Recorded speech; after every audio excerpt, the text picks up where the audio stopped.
एक हमने एक नया एक्ट में ये ला रहे हैं कि graded point system in driving licences. अभी हम समझो 12 पॉइंट है, तो पहले रॉन्ग वे पकड़े जाएंगे तो 2 पॉइंट कम, 1 पॉइंट कम होगा, फिर डैश करेंगे तो 2 पॉइंट कम होगा, ऐसे एक एक के लिए फॉर एग्जाम्पल पॉइंट्स व्यू है। जब 12 पॉइंट खत्म हो जाएंगे तो लाइसेंस सस्पेंड हो जाएगा, ताकि आपको फिर 6 महीने के लिए आपको गाड़ी आप नहीं चला सकेंगे। तो कहीं ना कहीं ये सिस्टम हमने लाई है। Every offence will cut points on the driving licence and after a particular limit the licence will get suspended और इवन कैंसल्ड फर्दर। अगर दारू पी के और बार बार यही करते होंगे तो परमानेंटली लाइसेंस कैंसिल कर देंगे। तो कहीं ना कहीं ये भी हमने उसमें किया है और जल्दी ये स्कीम हम लॉन्च कर रहे हैं। ये जो बस बॉडी कोड है, इट इज़ वेरी इंपॉर्टेंट। हथौड़े लेकर कोई भी बॉडी बनाते थे। मैं बड़ा लिबरल हूँ, तो 7 साल मैंने इनको सुनता रहा। हर बार मुझे झूठ प्रॉमिस करते रहे कि हम लोग अभी ये करेंगे वो करेंगे। जब 15-15, 20-20 लोग मरने लगे, अब मैंने कहा नथिंग डूइंग। हमने सबको कहा अब जो OEM है, जैसे टाटा है, लेलैंड है, वॉल्वो है, अब बस बॉडी वही बनाएंगे। और इसके बाद अगर कोई प्राइवेट वाला आएगा तो उसके इतने स्टैंडर्ड्स रखे हैं, उतने अप्रूव होने के बाद, उतनी मशीन्स, उसके स्टैंडर्ड, तभी उसको अप्रूवल मिलेगा। ये रोड पर जो जालंधर इंदौर में बैठकर हथौड़ी पीटकर जो बॉड़ा बनाते हैं वो खत्म कर देंगे। इवन ट्रेलर के लिए भी हम वैसे ही सोच रहे हैं। We are not going to compromise with the quality. तो ये बस बॉडी बोर्ड हमने कोड जो है वो 1 सितंबर 2025 के बाद दिया है और इसमें टाइप अप्रूवल रजिस्टर करना पड़ेगा। इसमें काफ़ी कुछ बातें हमने बनाई हैं। ये बस बॉडी कोड भी आएगा, अब ट्रक कोड भी बना रहे हैं। मैं तो ई रिक्शा को भी भारत एनकैप जैसा स्टैंडर्ड तय कर रहे हैं। अब ये भारत एनकैप इतना अच्छा हुआ है कि वर्ल्ड की ऑटोमोबाइल कंपनी अपनी गाड़ी टेस्टिंग के लिए इंडिया में ला रही, स्टार रेटिंग मिल रहा है। अब इनमें भी कंपटीशन हो गई। अब किसके गाड़ी को कितना स्टार रेटिंग है देखने के बाद लोग गाड़ी खरीद रहे हैं, तो वैसे भी मैन्युफैक्चरर सुधर गए।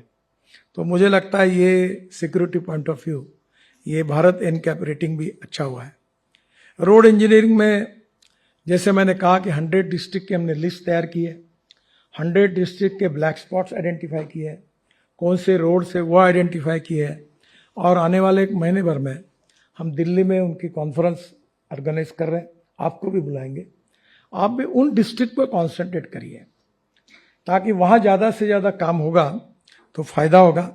हर जिले में 0 फर्टिलिटी डिस्ट्रिक्ट का हमने प्रोग्राम चलाया है और अभी हमने तय किया है कि जो डिस्ट्रिक्ट लगातार एक्सीडेंट में बढ़ रहे हैं उनको हम एक्सपोज करेंगे, जो स्टेट बढ़ रहे हैं उनको एक्सपोज करेंगे और फिर वो कलेक्टर का नाम, MP का नाम, मिनिस्टर का देंगे कि ये इतना हो रहा है, ये यहाँ के प्रमुख है। तभी कोई अच्छा नहीं लग रहा ये करने के लिए, पर अब कोई इलाज नहीं है कि कोई ना कोई अवेयरनेस, सीरियसली सेंसिटिवनेस आए। इसलिए राज्य सरकार, जिला प्रशासन, स्टेक होल्डर्स के सपोर्ट के साथ हम एक्सीडेंट को साइंटिफिकली कम कर सकते हैं। तो ये भी हम कर रहे हैं। नागपुर में जैसे मैंने कहा कि जिले में 50% एक्सीडेंट कम हुए, उन्नाव में 5.5% कम हुए, कामरूप में 5% कम हुए।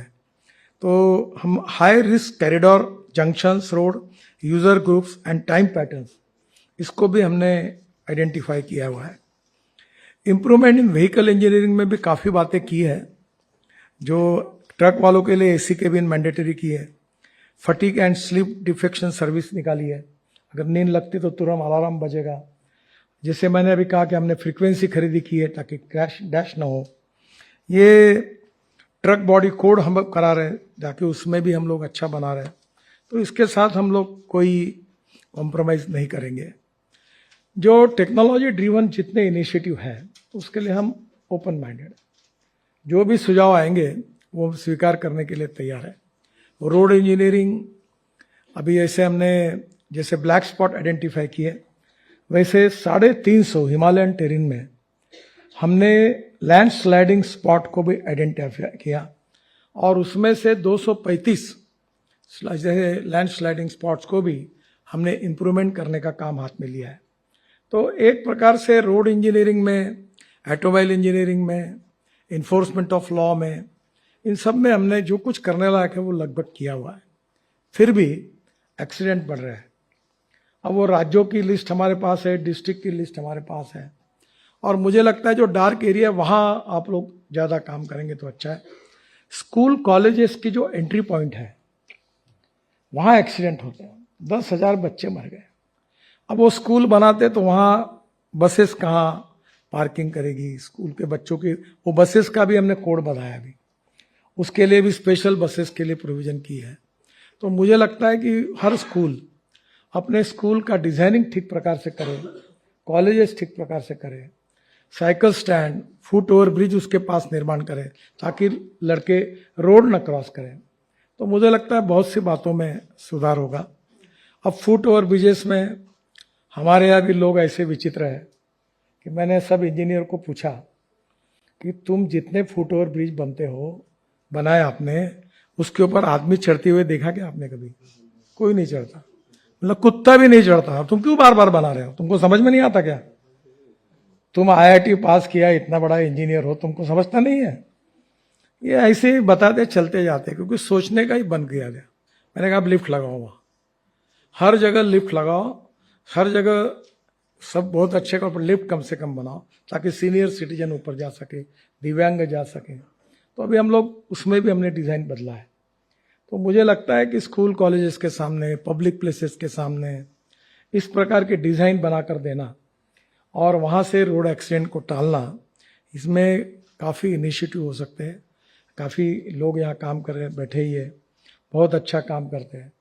ऐसे अनेक लोग हैं कि एक्सीडेंट होने के बाद बचाना कैसे है, उसके लिए ट्रेनिंग देना कि कहाँ कैसे उठाना। अभी हमने सबसे अच्छा काम किया है कि पहले NHI के, अब आप रोड सेक्टर के इसलिए मुझे अच्छा नहीं लगता बोलना, पर ये BOT रोड वाले एक पुरानी घटिया एम्बुलेंस ला के पेंट गिंट लगा के रख देते हैं, एक पुरानी क्रेन लगा के रख देते हैं हमको मूर्ख बनाने के लिए। मैंने कहा ये हमारा काम नहीं है, ये एम्बुलेंस चलाना।